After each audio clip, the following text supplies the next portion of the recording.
नमस्कार दोस्तों, स्वागत है आप सभी का। मेरा नाम है प्रेमपाल सिंह। आप जुड़ चुके हैं हमारे YouTube प्लेटफॉर्म से। देखिए, जीके और जीएस का ये प्रैक्टिस सेशन है जिसमें आपके जो एग्जाम है, एलटी ग्रेड का जो एग्जाम है, जिसमें 30 नंबर का जीएस आएगा आपका सब्जेक्ट के साथ, और जो डीएसएसबी के एग्जाम है उसमें जो कॉमन पेपर में 20 नंबर का आपका जीके आता है।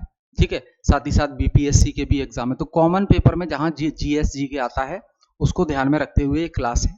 शुरू करते हैं, हम कुछ क्वेश्चन डिस्कस करते हैं। पहला प्रश्न देखिए, Gopal Krishna Gokhale was associated with which organization. Gopal Krishna Gokhale निम्नलिखित में से कौन सी संस्था से संबंधित रहे हैं? Hindu Mahasabha, Servants of India Society, Forward Block और आर्य समाज। तो देख लो भाई, ये जो गोपाल कृष्ण गोखले हैं ये सर्वेंट्स ऑफ इंडिया सोसाइटी से रिलेटेड रहे हैं। ठीक है, गोखले ने ही इसकी शुरुआत की थी। गोखले जो है, गोखले ने ही इसकी स्थापना की थी। इसकी स्थापना की थी कब? 1905 में। गोखले ने ही इस संस्था की स्थापना की थी, सर्वेंट्स ऑफ इंडिया सोसाइटी, 1905 में। ठीक है, तो इस संस्था के सहारे, इस संस्था के बिहाफ पर, संस्था कौन सी है? Servants of India society. इस संस्था के बिहाफ पर गोपाल कृष्ण गोखले सामाजिक और राजनीतिक सुधार लाना चाहते थे। सामाजिक और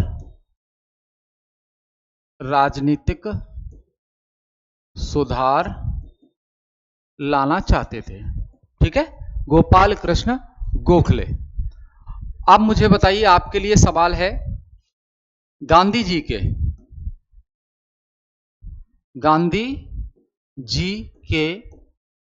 राजनीतिक गुरु कौन थे? राजनीतिक गुरु कौन थे? कमेंट बॉक्स में कमेंट करके आपको बताना है गांधी जी के राजनीतिक गुरु कौन थे, उनका नाम आपको बताना है। ठीक है, आगे। बाल गंगाधर तिलक फेमस स्लोगन। बाल गंगाधर तिलक का फेमस स्लोगन क्या है? तो सबको पता है भैया, स्वराज हमारा जन्मसिद्धि अधिकार है और हम इसको लेकर रहेंगे। स्वराज हमारा जन्मसिद्धि अधिकार है और हम इसे लेकर रहेंगे। तो ये कांग्रेस के साथ एक गुट में भी थे, जिसे हम कहते हैं क्या? लाल बाल पाल। तो लाजपत राय, लाला लाजपत राय, बाल गंगाधर तिलक, बाल गंगाधर तिलक और बिपिन चंद्र पाल। बिपिन चंद्र पाल। ठीक है, तो ये याद रखना है। उसके बाद गांधी जी का जो कॉन्सेप्ट है सत्याग्रह का, ये किस पर किस पर आधारित है? गांधी जी का जो कॉन्सेप्ट है सत्याग्रह का, ये किस पर आधारित है? बहुत सारे सत्याग्रह किए उन्होंने। ठीक है, चंपारण में भी सत्याग्रह किया। तो गांधी जी का जो सत्याग्रह है वो कोई हिंसा नहीं करता। गांधी जी जो सत्याग्रह करते हैं वो कोई हिंसा नहीं है, ना पैसिव रेजिस्टेंस है, निष्क्रिय प्रतिरोध है ना। ये मोरल फोर्स है, नैतिक बल का प्रयोग करते हैं वो सामने वाले से अपनी बात मनवाने के लिए। ठीक है, कोई पॉलिटिकल फोर्स नहीं है, केवल नैतिक बल का प्रयोग करते हैं। जी, इसको लेकर ये सत्याग्रह गांधी जी का इतना बड़ा हथियार है कि साउथ अफ्रीका में भी इन्होंने इसका इस्तेमाल किया, और फिर जब ये इंडिया आए तो इंडिया में फिर जो है चंपारण में, बिहार में, है ना, मजदूरों के साथ, किसानों के साथ, नील की खेती पर, उसके बाद जो अंग्रेज टैक्स लगा रहे थे तो उस पर कई सारे सत्याग्रह किए। उसके बाद बहुत सारे आंदोलन चलाए, ऐसे आंदोलन जिसने जनता को एक साथ करने का काम किया, और जनता एक साथ हुई तो हमें आजादी मिलने में आसानी हुई, एकजुट हो गए लोग। ठीक है, ये ध्यान रखना है। अब मुझे आप बताओ, जो टॉल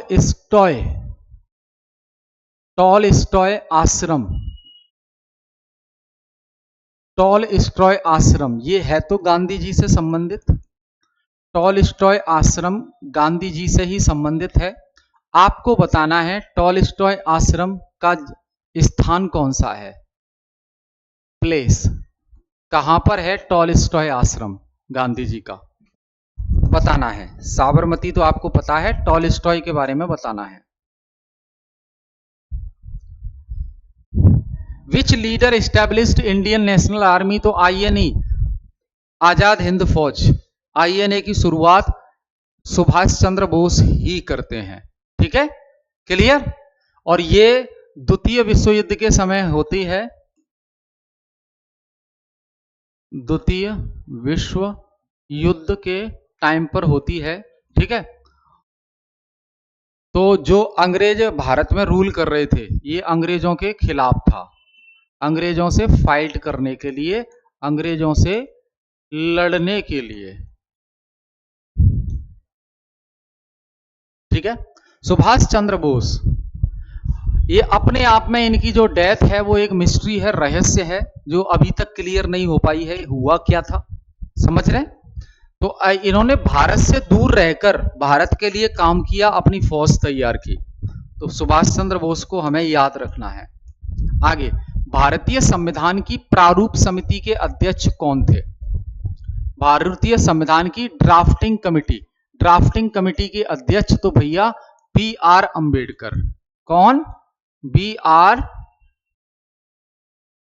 अंबेडकर, ये थे ड्राफ्टिंग कमेटी के। और एक कमेटी थी union power committee, union power committee, ये पंडित नेहरू। ठीक है, याद रखना है। आपके लिए सवाल यही, सरदार पटेल, सरदार पटेल संविधान सभा की किस समिति के अध्यक्ष थे, ये कमेंट बॉक्स में कमेंट करके आपको बताना है। अगला प्रश्न देखें,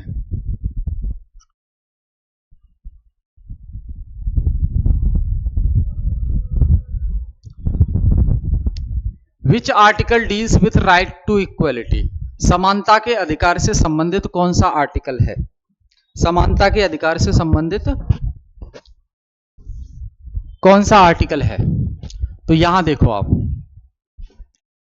जो फंडामेंटल राइट्स हैं जैसे कि राइट टू इक्वलिटी यानी कि समानता का अधिकार, समानता का अधिकार, तो जो राइट टू इक्वलिटी ये पहला जो फंडामेंटल राइट है, इससे रिलेटेड जो आर्टिकल हैं, टोटल आर्टिकल्स कितने हैं, 14 से लेकर 18 तक। ठीक है, 14 से लेकर 18। तो यहां देखो 19 18 के बाहर है, 21 भी बाहर है, 32 भी बाहर है, 14। तो आर्टिकल 14 राइट टू इक्वलिटी। ठीक है, ध्यान रखेंगे। अब ये जो राइट टू इक्वलिटी है ये फंडामेंटल राइट है दोस्त, क्या है ये, फंडामेंटल राइट्स। ठीक है, ओरिजिनल कॉन्स्टिट्यूशन में फंडामेंटल राइट्स की संख्या कितनी थी, ओरिजिनल कॉन्स्टिट्यूशन में फंडामेंटल राइट की संख्या थी कितनी, 7। लेकिन वर्तमान में कितनी है, वर्तमान संख्या कितनी है, 6। कौन सा कम हो गया, अच्छे से पता है आपको, राइट टू प्रॉपर्टी, संपत्ति का अधिकार, संपत्ति का अधिकार कम हो गया, इसको रिमूव कर दिया है फंडामेंटल राइट्स की कैटेगरी में से। इसके लिए कौन सा संशोधन किया, कौन सा संशोधन किया बताओ, 44th 1978 44वां संविधान संशोधन 1978 में किया। राइट टू प्रॉपर्टी, जो कि इसकी एक्चुअल जगह क्या थी, आर्टिकल 31 में था ये। राइट टू प्रॉपर्टी को अब लीगल राइट बना दिया गया, कानूनी अधिकार बना दिया गया इसको अंडर आर्टिकल 300A। ठीक है, ध्यान रखेंगे। क्लियर?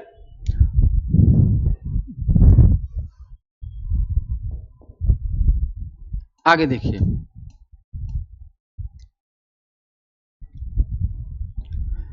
राज्यों के नीति निदेशक तत्व किस भाग में हैं? बड़ा आसान सवाल है। राज्यों के नीति निदेशक तत्व किस भाग में हैं? तो देखिए आप,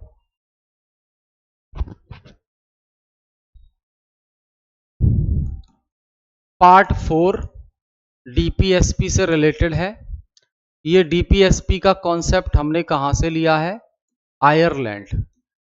आयरलैंड के संविधान से हमने डीपीएसपी का कॉन्सेप्ट लिया है।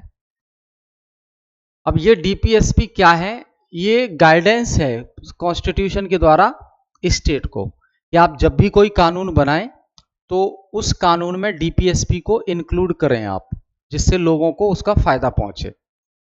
तो ये जो डीपीएसपी हैं वो 3 प्रकार से बताए गए हैं। एक है सोशलिस्ट डीपीएसपी, समाजवादी विचारधारा पर आधारित डीपीएसपी। एक है गांधीयन डीपीएसपी, गांधीवादी विचारधारा पर आधारित डीपीएसपी। और फिर है liberal intellectual DPSP, liberal DPSP. ठीक है, अब पार्ट तो हमने देख लिया, पार्ट तो हमने देख लिया। आर्टिकल इससे रिलेटेड कौन से हैं? तो आर्टिकल डीपीएसपी से रिलेटेड है 36 से लेकर 51 तक। ठीक है, और नॉट एनफोर्सिएबल है ये।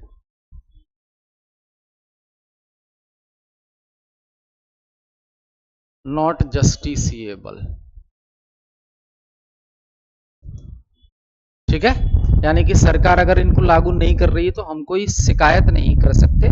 आज नहीं कल, कल नहीं परसों करेगी सरकार, इसलिए हमें इंतजार करना है। जैसे फंड होगा सरकार के पास वैसे करेगी। Which of the following is justiciable in nature? न्यायिक रूप से लागू किया जा सकता है किसको? निदेशक तत्वों को नहीं, मौलिक कर्तव्यों को नहीं, मूल अधिकार को हाँ। Fundamental right, fundamental rights are justiciable in nature, यानी कि इनका उल्लंघन करने पर न्याय मिलेगा। तो सुप्रीम कोर्ट को ये सुप्रीम कोर्ट के पास ये पावर है, सुप्रीम कोर्ट के पास ये पावर है कि वो आर्टिकल 32 का इस्तेमाल करके रिट जारी कर सकता है। वहीं हाई कोर्ट्स के पास भी ये पावर है कि वो आर्टिकल 226 का इस्तेमाल करके रिट जारी कर सकता है। क्लियर है? आगे देखिए,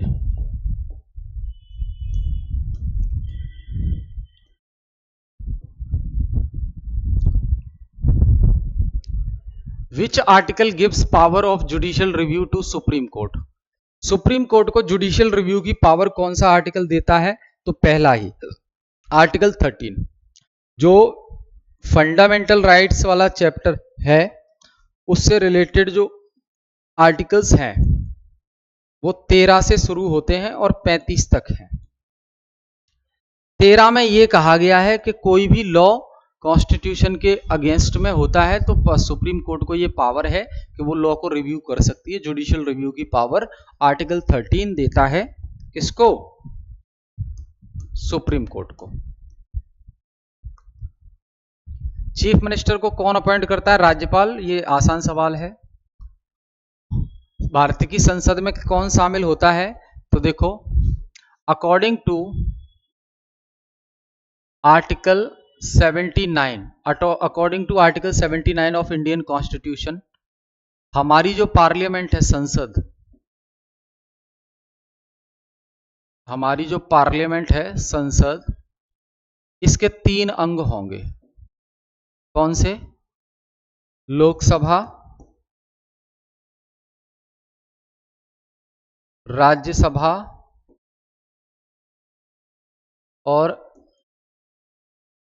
राष्ट्रपति। राष्ट्रपति इसका अभिन्न अंग है। ठीक है, ध्यान रखेंगे। आगे,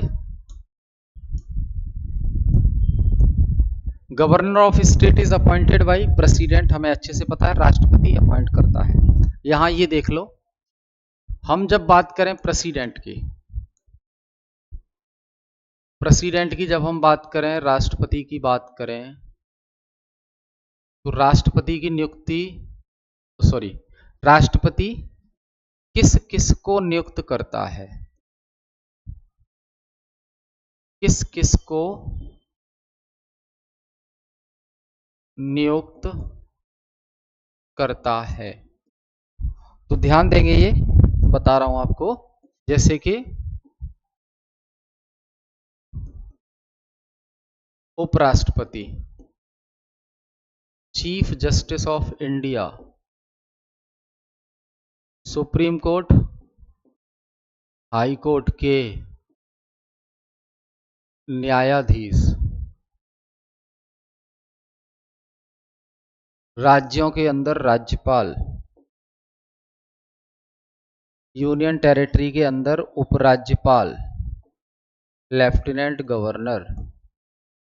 इसके अलावा यूपीएससी के चेयरमैन, अध्यक्ष और इनके मेंबर, उसके बाद सीएजी, कंट्रोलर ऑडिटर जनरल, उसके बाद सीएजी हो गया, और फिर जो ह्यूमन राइट्स कमीशन होते हैं उनके election commissioner, chief election commissioner, इनको भी अपॉइंट करता है राष्ट्रपति। ठीक है, तो राज्यपाल की नियुक्ति प्रेसिडेंट ऑफ इंडिया के द्वारा की जाती है। आगे, which article deal with the,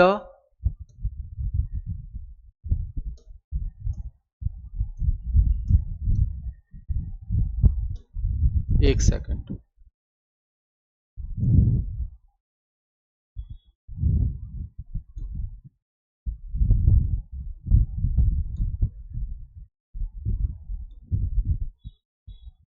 हाँ, which article deal with the powers of the supreme court? Supreme court की पावर से रिलेटेड आर्टिकल 124, 131, 136।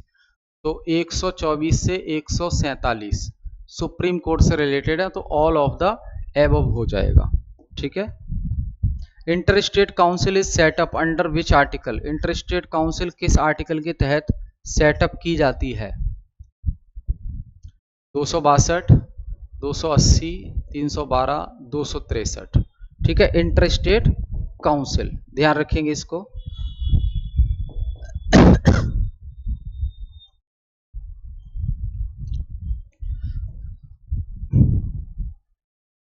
रेड प्लेनेट मंगल को कहा जाता है, याद रखेंगे आप, रेड प्लेनेट मंगल को कहा जाता है बिकॉज ऑफ गैसियस, है ना, Mars appears red due to the presence of iron oxide, rust. Iron oxide, इसके सरफेस पर, मंगल ग्रह की सतह पर आयरन ऑक्साइड की मात्रा ज्यादा है, तो इसलिए ये लाल दिखाई देता है, इसलिए इसको लाल ग्रह कहा जाता है। Which is the smallest planet in the solar system? तो बुध सबसे छोटा है, और बाकी ये एक ट्रिक है सूर्य से दूरी के क्रम में। My very efficient mother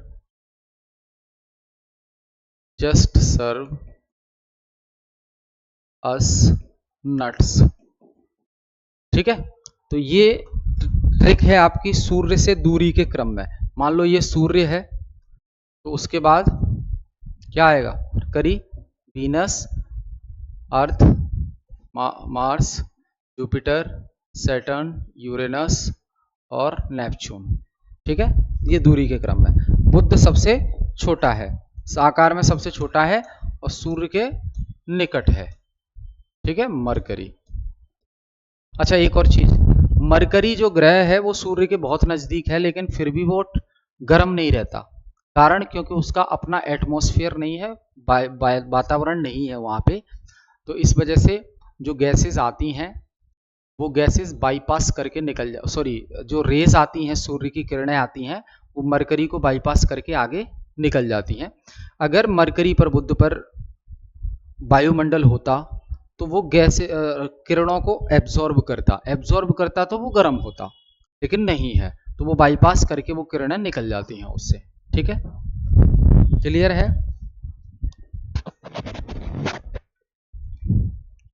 asteroid belt lies between which two planet? तो मार्स और जुपिटर, मंगल और बृहस्पति के बीच में एक क्षुद्र ग्रह की एक पट्टी सी होती है, दोनों ग्रह के बीच में। ठीक है, याद रखेंगे इसको।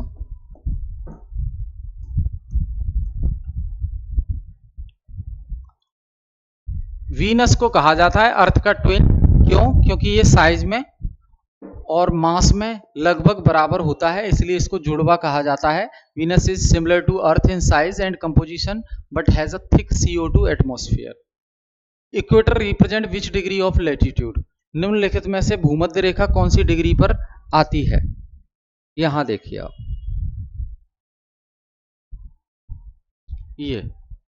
ये भूमध्य, तो 0 डिग्री वाला है, इसे ही कहते हैं भूमध्य रेखा। भूमध्य रेखा। उसके बाद ये जो है वो है 23.5 डिग्री नॉर्थ, और ये है 66.5 डिग्री नॉर्थ, और ये 0 डिग्री ये 90 डिग्री हो गया नॉर्थ पोल, और ये साउथ पोल हो गया डिग्री, और यहीं नीचे होगा 23.5 डिग्री साउथ, और फिर उसके बाद 66.5 डिग्री साउथ। ठीक है, ये ध्यान रखना है। तो इक्वेटर वाला पूछा है, तो इक्वेटर वाला होगा 0 डिग्री, 0 डिग्री। ठीक है, अब इसको कहा जाता है आर्कटिक सर्किल। क्या कहा जाएगा इसको? आर्कटिक सर्किल, आर्कटिक वृत्त, और इसको कहा जाएगा Tropic of Cancer. Tropic of Cancer कर्क रेखा, और इसे कहेंगे हम Tropic of Capricorn. Tropic of Capricorn मकर रेखा, और इसको कहेंगे Antarctic Circle. Antarctic Circle, Antarctic वृत्त। ठीक है, ध्यान देंगे। ये जो लाइन है यहां से यहां तक का ये जो हिस्सा है, इसे कहेंगे नदर्न हेमिस्फीयर। Northern hemisphere. और ये जो नीचे का हिस्सा है इसे कहेंगे, यहां इक्वेटर से नीचे का साउथ की तरफ, इसे कहेंगे southern hemisphere.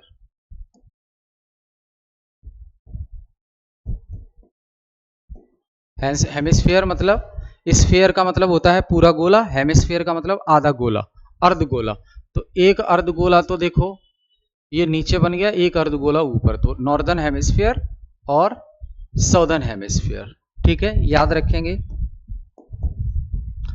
Tropic of cancer passes through how many Indian state? 8 राज्यों से गुजरती है। गलत है ये। ठीक है, तो भारत के 8 राज्यों से गुजरती है, गुजरात, मध्य प्रदेश, पश्चिम बंगाल आदि से होकर गुजरती है, ये ध्यान रखना है आपको। Which of the following is not a line of latitude? निम्नलिखित में से कौन सी लैटिट्यूड की लाइन नहीं है, अक्षांश की?